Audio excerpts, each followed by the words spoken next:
और ये आपके सामने हमारे गणमान्य अतिथि दीप प्रज्वलित करते हुए तालियां हम सबकी तरफ से। शुभम करोति कल्याणम आरोग्यम धन संपदा शत्रु बुद्धि विनाशाय दीप ज्योति नमस्तुते। ये दीप आज का ये प्रशिक्षण कार्यक्रम लेजिस्लेटिव ड्राफ्टिंग एक बड़ा ही ये महत्वपूर्ण विषय को लेकर के आज हम इस ट्रेनिंग प्रोग्राम में एकत्र आए हैं और आज इस अवसर पर आप सब के बीच में मुझे आने का जो सौभाग्य मिला है, मैं इसके लिए अपने आप को बहुत हर्षित महसूस कर रहा हूं। आज से हम सब विधायी ड्राफ्टिंग पर 2 दिवसीय ये प्रशिक्षण के इस कार्यक्रम जो शुरू हो रहा है, इसमें हम बैठ कर के विभिन्न विषयों पर चर्चा करने वाले हैं। मेरा सौभाग्य है कि इस कार्यक्रम के आरंभ में ही माननीय हमारे लोकसभा के अध्यक्ष ओम बिड़ला जी हमारा मार्गदर्शन करने के लिए हम सब के बीच में पधारे हैं।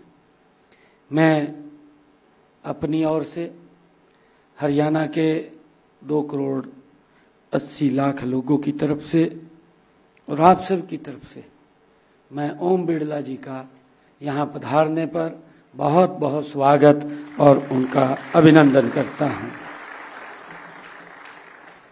आपकी उपस्थिति इस कार्यक्रम की गरिमा को बढ़ा रही है, साथ ही हम सबको ये प्रेरणा भी मिल रही है। मैं इस कार्यक्रम के आयोजन के लिए विशेष तौर से हमारे विधानसभा के स्पीकर साहब, संवैधानिक एवं संसदीय अध्ययन संस्था नई दिल्ली, उसको मैं बधाई देना चाहूँगा। यह केवल एक प्रशिक्षण का कार्यक्रम नहीं है, क्योंकि लगातार हम जब इस प्रकार के ट्रेनिंग प्रोग्राम से जुड़ते हैं तो हमारे में और निखार आता है। अगर किसी विषय को लेकर के जितनी चर्चा, जितनी डिबेट उसके ऊपर होगी, उतना लाभ उसका समाज को मिलता है, उतना लाभ आमजन को मिलता है। और उसके लिए ये निरंतर जो इस प्रकार के प्रशिक्षण कार्यक्रम हैं, ट्रेनिंग प्रोग्राम हैं, ये निरंतर चलने चाहिए, क्योंकि मनुष्य एक सीखने का ही एक प्रक्रिया है, वो सीखता ही है। कितना ही बड़ा हो जाए, वो हर समय उसको कुछ न कुछ नया सीखने को मिलता है। आजकल जमाने के अनुसार भी जिस प्रकार से आज नई नई टेक्नोलॉजी हमारे सामने आ रही है, तो हमें उस टेक्नोलॉजी को भी अपडेट करने के लिए समय समय पर इस प्रशिक्षण शिविर के आयोजन जब होते हैं तो हमें उसके बारे में भी जानकारियां मिलती हैं। मित्रों, मैं कहना चाहूँगा, अभी आदरणीय प्रधानमंत्री नरेंद्र मोदी जी ने जो न्यू एजुकेशन पॉलिसी लागू की है, लगभग 2030 का उसका टारगेट रखा, और हमने हरियाणा के अंदर उसको 2025 का टारगेट रखा। हमने उसको पूर्ण रूप से, हमारे चाहे विश्वविद्यालय हैं, यूनिवर्सिटीज हैं, चाहे हमारे स्कूल कॉलेजेस हैं, हमने उसके अंदर न्यू एजुकेशन पॉलिसी को अपने टारगेट के हिसाब से उसको पूर्ण रूप से लागू कर दिया है। परंतु जो हमारे टीचर्स हैं, हमारे प्रोफेसर्स हैं, अगर उनको हम न्यू एजुकेशन पॉलिसीज के साथ न्यू उसमें जोड़ेंगे नहीं, उनको प्रशिक्षण नहीं देंगे, तो टीचर्स को भी दिक्कत है और हमारे स्टूडेंट्स को भी उसके अंदर दिक्कत आती है। और यही प्रक्रिया निरंतर, क्योंकि जब जमाना इतनी गति से आगे बढ़ रहा है और हमारे पास नई नई टेक्नोलॉजी आ रही है, तो उस टेक्नोलॉजी को भी अपडेट करने के लिए समय समय पर इन प्रशिक्षणों की बहुत आवश्यकता है। मित्रों, यह एक सशक्त लोकतांत्रिक परंपरा और अधिक सरल, जीवंत तथा वर्तमान समय की मांग के अनुरूप हमने ये बनाने का प्रयास भी करना चाहिए। जो हम इस लेजिस्लेटिव ड्राफ्टिंग के अंदर हम एक इस प्रकार का मसौदा हम तैयार करते हैं जिसका समाज को, आमजन को उसका लाभ मिलता है। मित्रों, मैं ये कहना चाहूंगा, क्योंकि अभी देश के यशस्वी प्रधानमंत्री नरेंद्र मोदी जी ने बहुत सारे ऐसे कानून हैं जिनको समाप्त किया है, क्योंकि वो कानून कहीं न कहीं अंग्रेजों के जमाने से वो कानून चले हुए थे और वो कानून उन्होंने अपनी सुविधा के अनुसार बनाए हुए थे, ना कि समाज की सुविधा के अनुसार। और कई कानून ऐसे भी होते हैं क्योंकि जब जमाना बदल रहा है तो उसके साथ साथ हमें उसके अंदर भी अपडेट करने की आवश्यकता होती है। तो हमें कोई भी हम ड्राफ्टिंग तैयार करते हैं उसके अंदर अपडेट तो समाज की ये प्रथा है, समय के अनुसार उसके अंदर अपडेट हो सकता है, परंतु लंबे समय तक समाज को उसका लाभ मिले उस परिकल्पना से कि समाज को हर हित उसके सुरक्षित हो, इस प्रकार की ड्राफ्टिंग हम विचार करके, सोच करके, उसके ऊपर डिबेट करके, एक बार नहीं 10 बार उसके ऊपर चर्चा करके, अगर कहीं हमने कहीं और बाहर भी उसके ऊपर चर्चा करनी होती है तो लोगों की भावनाओं को उसको जान करके हम उस ड्राफ्टिंग को उसके अंदर करें तो मैं ये मानता हूं कि उसका बड़ा लाभ लंबे समय तक वो मिलेगा। मित्रों, हम सब जानते हैं कि भारत लोकतंत्र विश्व का सबसे बड़ा ये लोकतंत्र है। इसकी सफलता केवल चुनावी प्रक्रिया पर नहीं टिकी हुई है, बल्कि इस बात पर निर्भर करती है कि हमारे कानून कितने प्रभावी, स्पष्ट और जनहितैषी हैं, इसके ऊपर ये टिकी हुई है। किसी भी लोकतांत्रिक व्यवस्था की रीढ़ की हड्डी उसकी जो विधायिका होती है और विधायिका की वास्तविक ताकत उसके द्वारा बनाए गए जो कानूनों में निहित होती है। इन कानूनों का प्रारूप आप तैयार करते हैं। मित्रों, इसलिए आपका वर्तमान हालात और तकनीक से परिचित रहना ये अत्यंत जरूरी है। मैंने जैसा अभी शुरू में ही कहा है कि प्रशिक्षण कार्यक्रम इस प्रकार के ये चलने चाहिए और लगातार इसके अंदर भी नई नई अपडेट्स भी आती रहती हैं। और मैं बधाई देना चाहूँगा आदरणीय हमारे विधानसभा स्पीकर हरविंदर कल्याण जी को, जिन्होंने ये पहल की है। और विशेष तौर से मैं धन्यवाद करना चाहूँगा जो हमारी ICPS जो हमारी लोकसभा की कमेटी है, आदरणीय बिड़ला जी हमारे बीच में बैठे हैं और उन्होंने चिंता करते हुए हमें इस प्रशिक्षण के अंदर इसको आगे बढ़ाने का जो हमें आकर के यहाँ कृतार्थ किया है, मैं इनका विशेष तौर से धन्यवाद करूंगा। मित्रों, विधायी ड्राफ्ट कोई साधारण ये प्रक्रिया नहीं है। इसमें संविधान की मूल भावना, हमको इस बात को भी ध्यान में रखना चाहिए कि संविधान की मूल भावना न्यायपालिका के दिशा निर्देश, कार्यपालिका की जरूरतें और सबसे महत्वपूर्ण जनता की आकांक्षाएं उसके अंदर निहित हों, इन सब का संतुलन ये बैठाना हमारे लिए बड़ा जरूरी होता है। एक अच्छा विधायी ड्राफ्ट समाज के हर वर्ग को ध्यान में रख करके बनाया जाता है और साथ ही यह भी आवश्यक है कि ड्राफ्ट बनाते समय भविष्य की चुनौतियों और तकनीकी बदलावों का भी हमें ध्यान रखा जाना चाहिए। आज जब समाज तेजी से बदल रहा है, हम देख रहे हैं जब जमाना बदलता है तो जब समाज बदलता है तो जमाना उसी के साथ साथ बदलता है। नई नई आजकल टेक्निक आ रही है।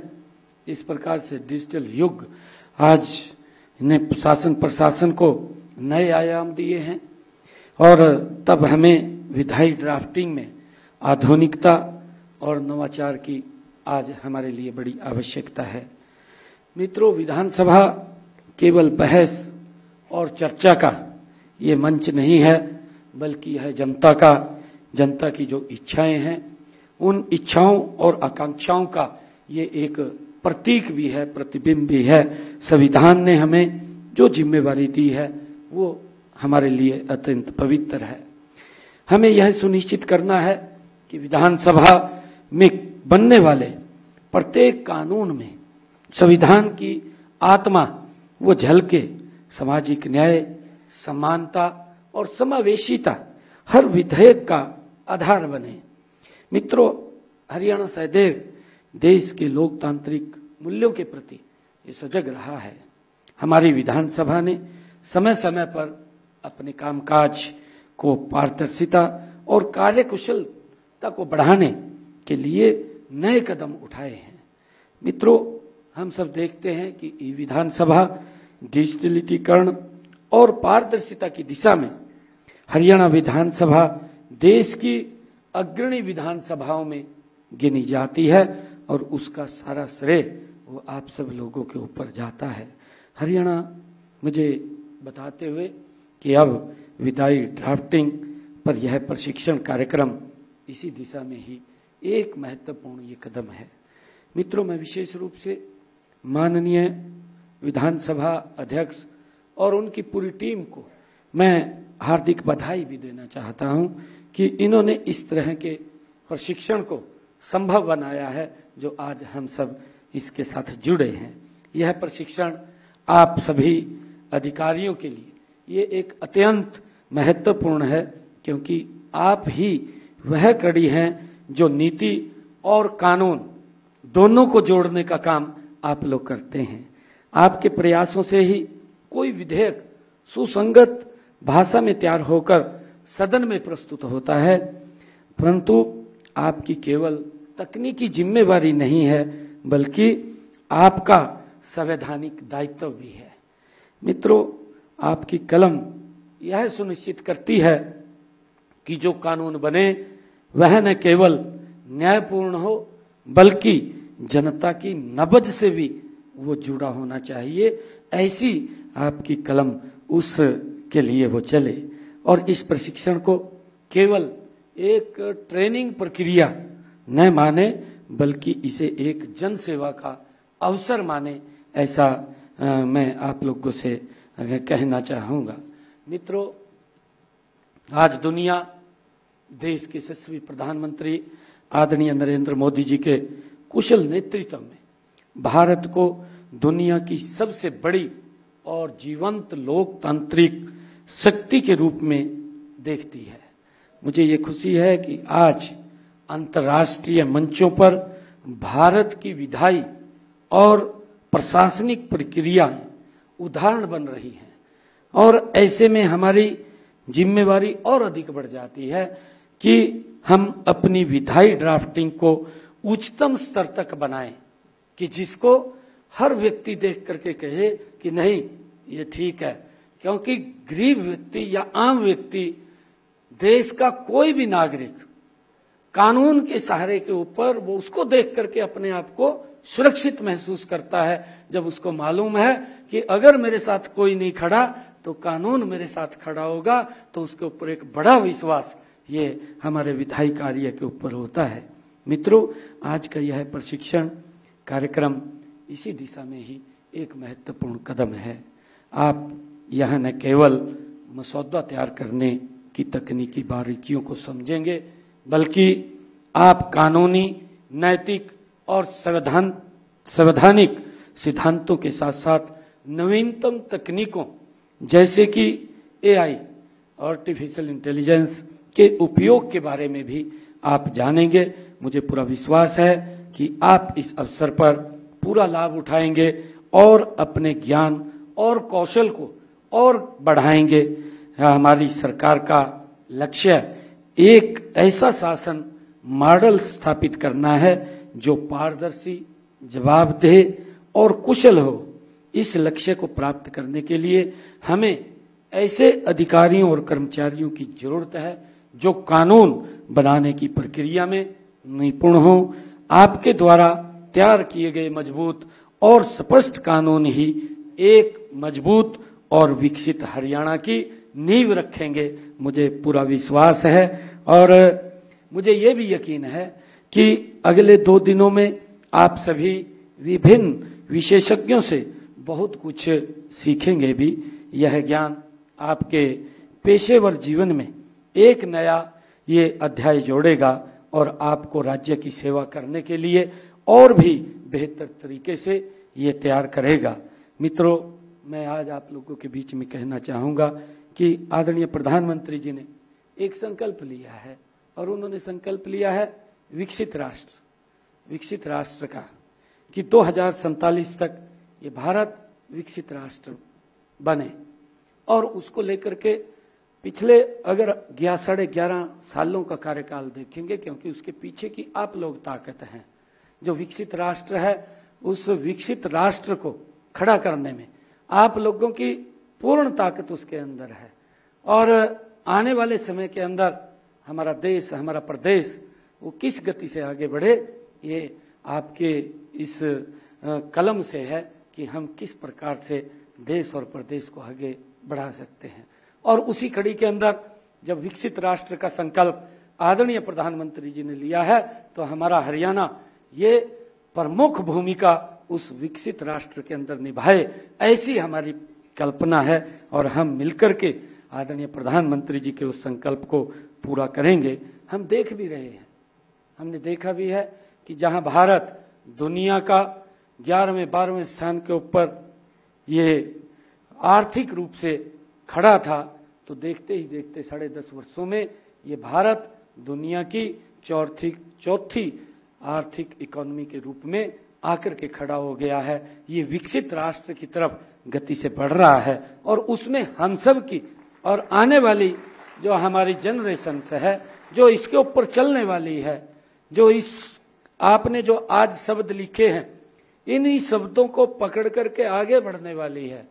भाइयों, इसमें समय समय के ऊपर मैंने कहा कि अमेंडमेंट हो सकते हैं, उसमें सुधार हो सकता है, वो प्रक्रियाएं खुली रहती हैं। विधानसभा के अंदर भी, लोकसभा के अंदर भी चर्चाएं होती हैं, चर्चा होकर के उसके अंदर कुछ बदलाव किए जा सकते हैं। परंतु लंबे समय तक, जो आज आप कोई लाइन लिख देंगे, लंबे समय तक व्यक्ति अपने आप को सुरक्षित और ये समझे कि मैंने आगे बढ़ना है। इसके लिए आप 2 दिन रह करके यहाँ पर बहुत कुछ सीखेंगे।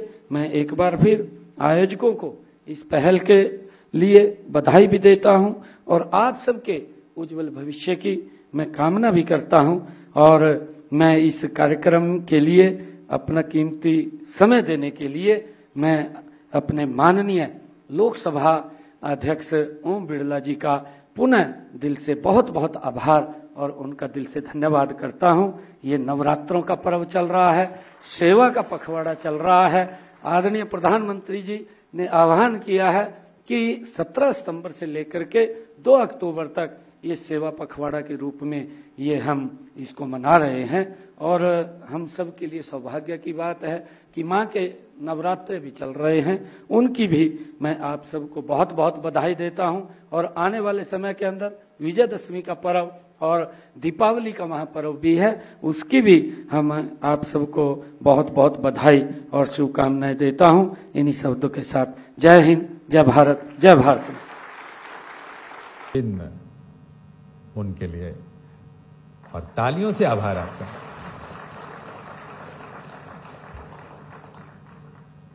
और माननीय हरियाणा विधानसभा अध्यक्ष हरविंदर कल्याण साहब से मैं फिर निवेदन करता हूं कि माननीय मुख्यमंत्री महोदय को भी आप अंग वस्त्र के साथ सम्मानित करने का कष्ट करें।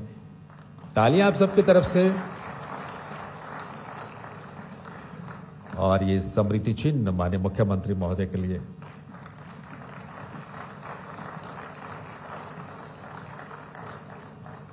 हरविंदर कल्याण साहब से निवेदन है कि श्री यूटी खादर फरीद साहब का भी आप स्वागत करें अंग वस्त्र के साथ।